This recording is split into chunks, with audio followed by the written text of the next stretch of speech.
Hello everybody and welcome back to Will a Wonderful World. So, in the last episode we got to see a little bit more from Alicia and Chang and some things going on with Win. Now, I did take a little extra time with the letters last episode and I do apologize about that. I don't know, actually some of you may have liked it. Who knows? But for this episode I'm just going to get straight back on into it because in the last episode we got to see a little glimpse of what's going on in the background, and I'm liking it. I want to get a little bit more of that in this episode, so that's why I'm just going to get straight back into it. Oh yes, new letters. Alright. We have a new one for Park. Alright. One for Kang. Is he...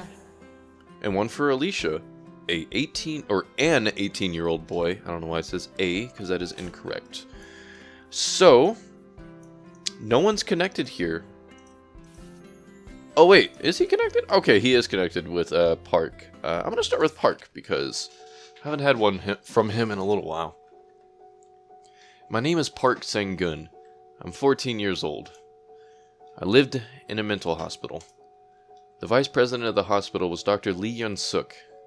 He was also my supervising doctor. That last name looks familiar. Maybe it's just the Suk that looks familiar.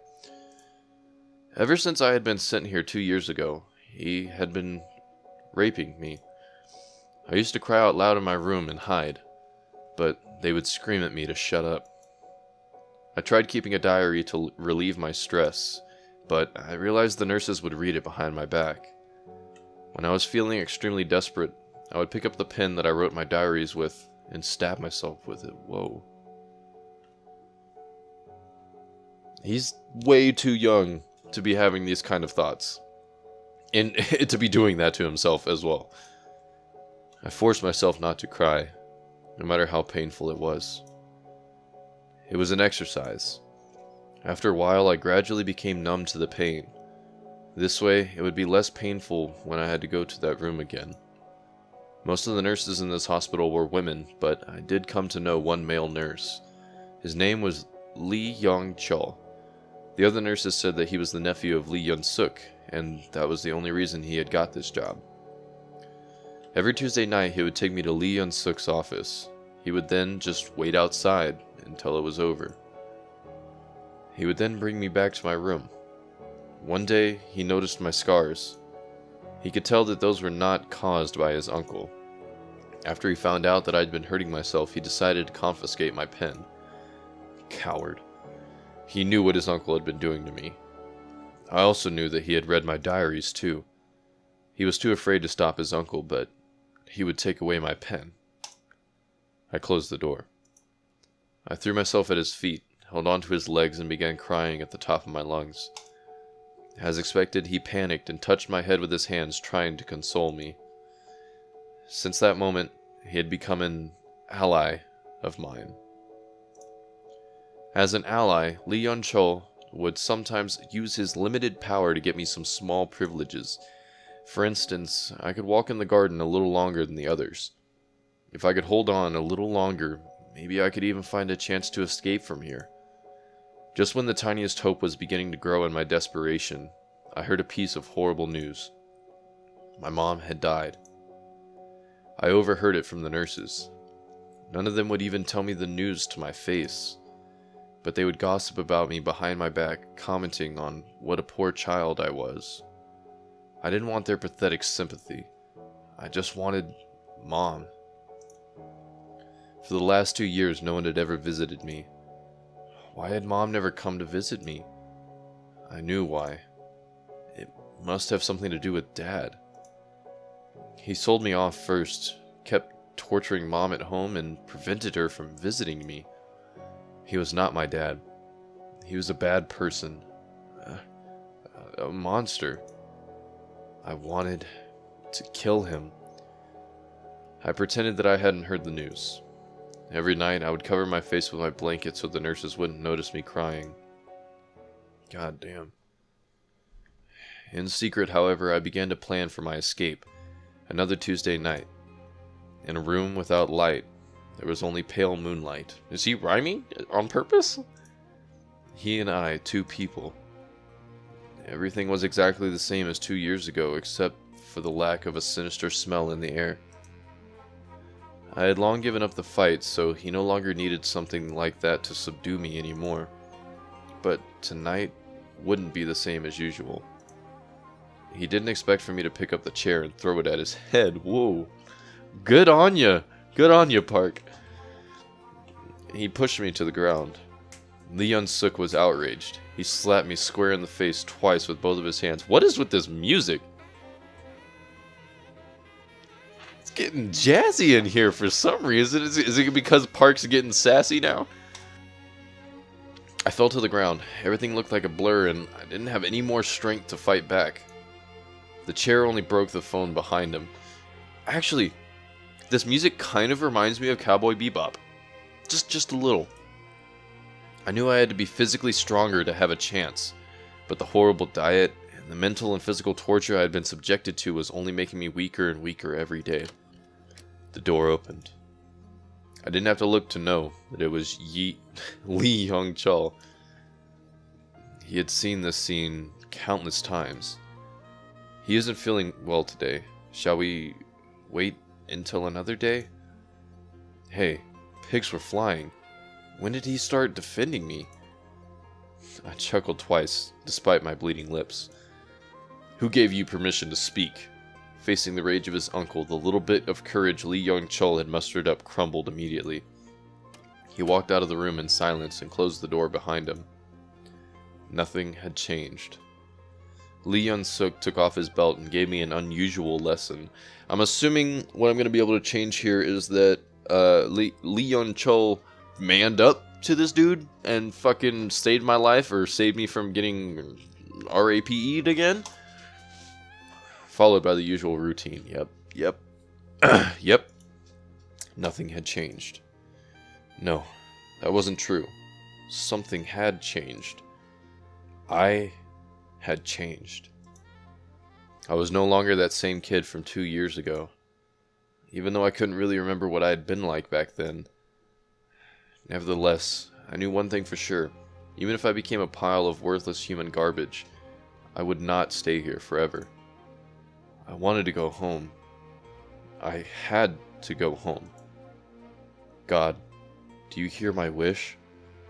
Park Sang-gun. Yes, I do, Park. And I'm not going to say what I was about to say. I'm going to save you. Because what I was about to say is not it's not appropriate. God, I got something in my nose again. Every single time. Why when I record? Ooh!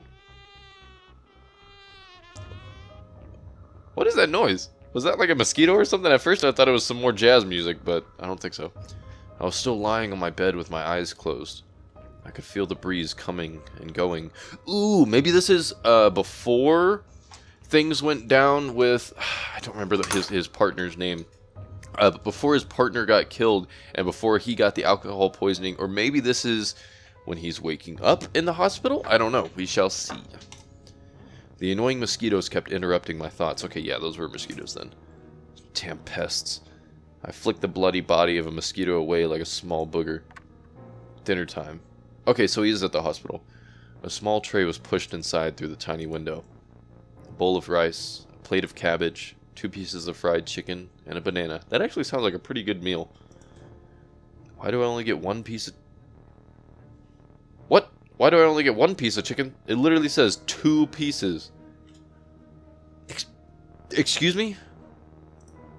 The fat man in the opposite cell yelled at the guard who was delivering the meals. He didn't get any... He's in jail? What is he in jail for? Oh, that was somebody else yelling. Okay, I got you. I was confused. The game confused me. I picked up the banana from the tray and started peeling it. My diet had actually become much healthier ever since I had been sent here. I had never had a meal on time back at the police station. And the food was always burgers, chicken, fries, and occasional leftovers that had been around for far too long. Oh yeah, that's right. They suspected him of killing his partner, so I guess they got him locked up for right now. There'd been a few times that I got to eat some nice meals though, when Chang Yong-min would bring over some of his homemade bentos. If you don't know what a bento is, it's just... I'm assuming most of you know what a bento is, but if you don't, it's like a little box that you hold your lunch in, if I'm not mistaken, usually made out of bamboo, or just wood in general, I guess. The kid would always say something like, "A healthy body is necessary to defend justice," which made him sound like a whiny old lady. But I was starting to miss that kid. I had no idea how he had been doing. He must be in a lot of trouble right now. Why would he be in trouble? He kind of like saved your fucking life. Or maybe not. The people who had framed me must be keeping him out of this case altogether.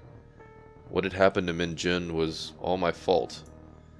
On the day I went to rescue Ji Yan, I had tried to get Min Jun to join the mission, but I hadn't been able to reach him. The kid had always been the one person who would never miss a call. It was the first time it was the first time ever that I couldn't find him. I should have realized that something might have gone wrong then. He never showed up at the police station afterwards either. I told Cheng Yong-min that Min Jun had been sick, but I honestly had no idea where he had been. It turned out that he was dead. In your apartment, mind you. And his body had been hidden in my room, yep. He must have had known something. And they'd killed him for it. The murderer must also know that it was the same day as the anniversary of the lieutenant's death. He even knew that I would be very drunk that day, so he would have a better chance of success. 2 birds with 1 stone. I had some idea of who that bastard could be, but I had no evidence at the moment. I needed to find a way to get out of here first. A tall shadow moved on the cell floor. The guard who had brought the tray was still here. He was watching me eat, almost like he was monitoring me. His name was Young Hyuk. At least, that was what I had heard the other guards calling him. He was over 2 meters tall and very muscular. Oh, that's tall. He might be the most menacing person in the detention center. Anyone who stood before him might feel like they were standing in front of an impenetrable wall. However, Young Hyuk had a secret. Detention Center number 6 was a prison that was used to exclusively hold police officers who had been in trouble. That's interesting that they have a specific prison for that. I wonder if they have that anything... I wonder if they have anything like that over here in America. That'd be interesting. It did not belong to the police system and therefore was not under the supervision of the police bureaucracy. Okay. Definitely not like that. Nothing like that over here. We would definitely have people monitoring them. Or we would definitely have that a part of the police system, and it would definitely be under supervision. Therefore, everyone who had been thrown in here had to go through a ritual. Ritual? What the fuck? The fat man in the opposite cell was locked up because of a 50 million won bribe. Every day, he and I were forced to strip naked and blasted by cold water. Why? For what reason? It wasn't that much different than a cold shower to me. But the fat man, he'd be screaming bloody murder every time the water hit him. The more he screamed, however, the more excited the guards would get. For them, it had turned into a kind of entertainment. Young Hyuk's reaction, however, seemed a little different than the rest of the cheering mob. One of my best buddies was gay. How does that play into this? I could sense the same vibe from him. Oh, okay. Okay. Gotcha. The fat man yelled at me in a lowered voice. Hey, can I trade this banana for your chicken? Screw you. I suddenly had an idea. But I needed somebody's help. You maybe will need his help. Boom, there you go. It's already set up. 20 minutes later, Young Hyuk came back to take the trays away. There was something extra in the tray. A small paper note. Now, all I could do was wait until the middle of the night. 12 a.m. Most people here had fallen asleep. But I was sitting in a chair in the interrogation room that had seen numerous occupants. A piece of yellow tape covered my mouth. My hands had been cuffed behind my back. Many brand new scars had been added to the current collection on my body. I had made a mistake. Young Hyuk was standing under the fluorescent light. They spelled fluorescent wrong. Why? There's no U. They didn't put a U. Anyways. Young Hyuk was standing under the fluorescent light with a belt in his hands. His uniform was now soaking wet with sweat. Why? Just a moment ago, the belt had hit me in my left eye, which was so bruised that I couldn't even open it anymore. I absolutely hated these simple-minded meatheads, especially when they could overpower me. If he had simply agreed to my proposal, I would have let my buddies find him a few handsome guys as a thank you, then everybody would have been happy. Now you were just torturing me for nobody's benefit. Well, since enticement had not worked out, that had left me with only one other choice. Threats. Although, how was I supposed to threaten him under the current circumstances? Should I summon that guy? It didn't seem like a good idea. Should I summon that guy? What? Young Hyuk seemed like he would never get tired. The pain he had inflicted on me was almost to the edge of what I could tolerate. I had been trying my best to control it, but in the end, he still woke up. Oh, the other guy. Got it. I got it. Everything makes sense now. The light from the swinging bulb cast some moving shadows on his impatient face. Idiot. I took out the pen and stabbed it into him. The pen went precisely through his eye socket and into his brain. Holy shit. He was dead in an instant. So was my consciousness. When I woke up, I found myself back in the cell. It was a different one this time, and there were more guards at the door. I felt my pocket. As usual, there was another note. I opened it, and it said, "Your clothes stink. I told them to get you 2 new sets." Also, just wanted to go ahead and apologize if you hear a lot of background noise. I've been moving around in my chair trying to find a good angle to sit here and look at my screen because I'm getting some glare from my windows right now. That bastard had landed me into such a big mess, and all he'd cared about was still just some clean clothes? I now had another life on my hands. Minjun's case was still highly inconclusive, and this one was much more straightforward. I had indeed killed Young Hyuk. How could this have happened? God damn it. Kang Bakya. Alright, maybe then he'll take out the pen and stab the doctor. Park will. Maybe I'll get to change that around, yeah? Yes! Okay.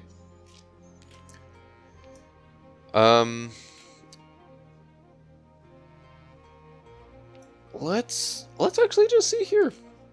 If he pushes Kang to the ground. But this will be bad. What happens if he kills the doctor? I don't know. Things are going to change for both of them. I don't know how exactly, but we shall see. Young Hyuk was hit straight in the face by the chair. He lost his balance and fell to the ground. He watched as I broke the handcuffs with my bare hands, and he couldn't process what he was seeing. 1, 2, 3. I stomped his bloody face with my feet over and over again. I had once seen myself break another unfortunate bastard's arm with one stomp. If I kept going, he was going to die. I stepped away from the corner of the dark room and walked towards the center. The mysterious invisible force appeared again almost immediately. What the flubbernuck is going on with these? It was as if there were numerous dark hands that were pushing on my shoulders. Whoa, okay, yeah, this is making me feel a little weird. Grabbing at my ankles, trying to stop me from walking into the light and regaining control of my body. I was pushed down to the ground, but I kept crawling. More hands were grabbing my feet, my legs, and dragging me in the opposite direction. I could not give in. I would not give in. At last, I grabbed my feet. You grabbed your feet? Interesting. Enough, you bastard. Get out of here. The hands suddenly scattered away. I could see clearly again. Young Hyuk was crouching in the corner, looking at me with fear. He reminded me of a frightened little rabbit. I had scared him. And he had not realized that the person standing in front of him was a different one now. There was a wallet on the floor. It wasn't mine. I picked it up. There were a few bills, a credit card, and a receipt from a gay bar from only a few days ago. So I'd assume that would be Young Hyuk. Or Young Hyuk. Fucking whatever his name is. As well as a family photo. A beautiful wife, a lovely daughter.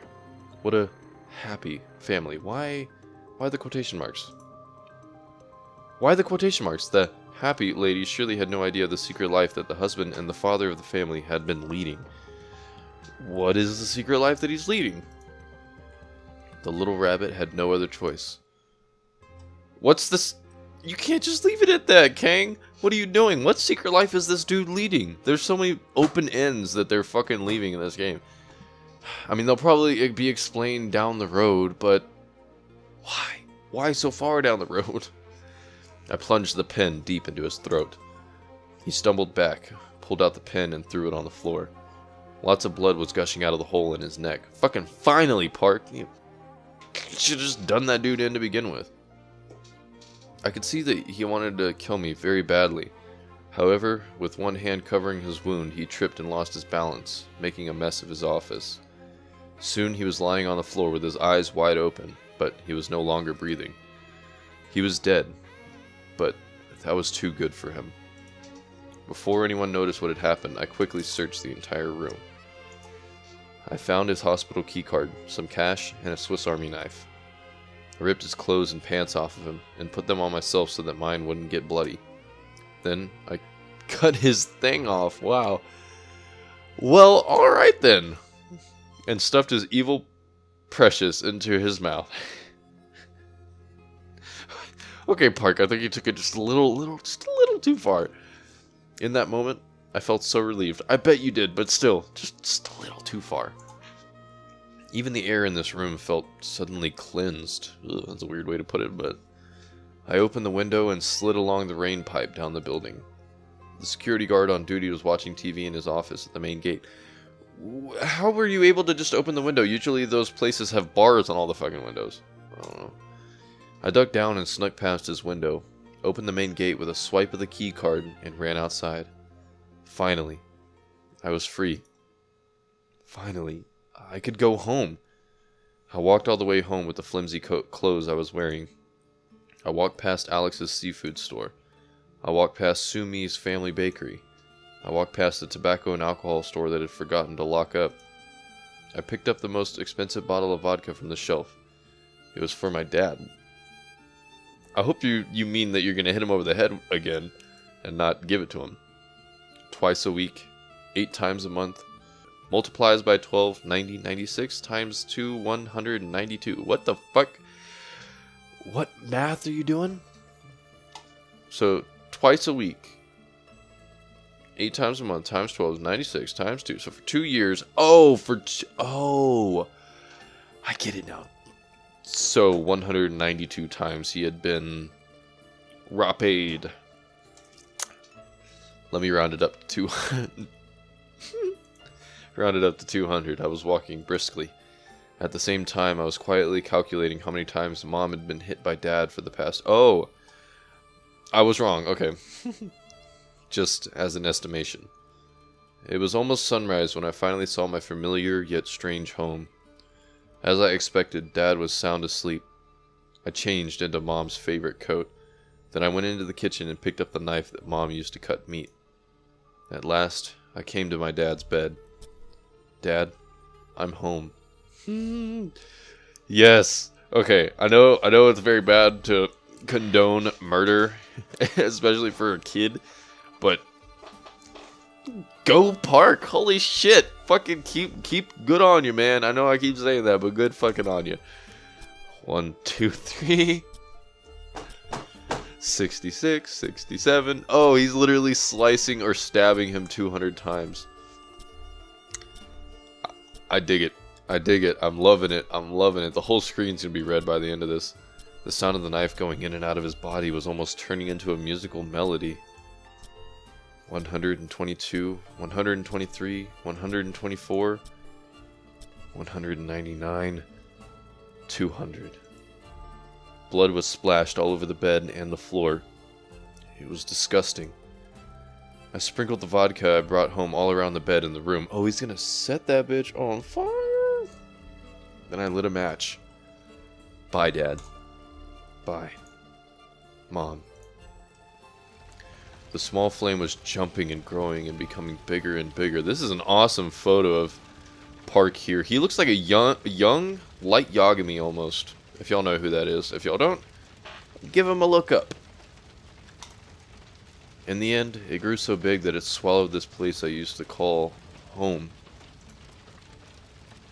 I had never seen anything more beautiful. What is he holding here? Is that knife that he talked about? I don't know, it looks a little weird. From the ashes, I would start a brand new life. Ooh, I got an achievement. Phoenix from the ashes. I dig it.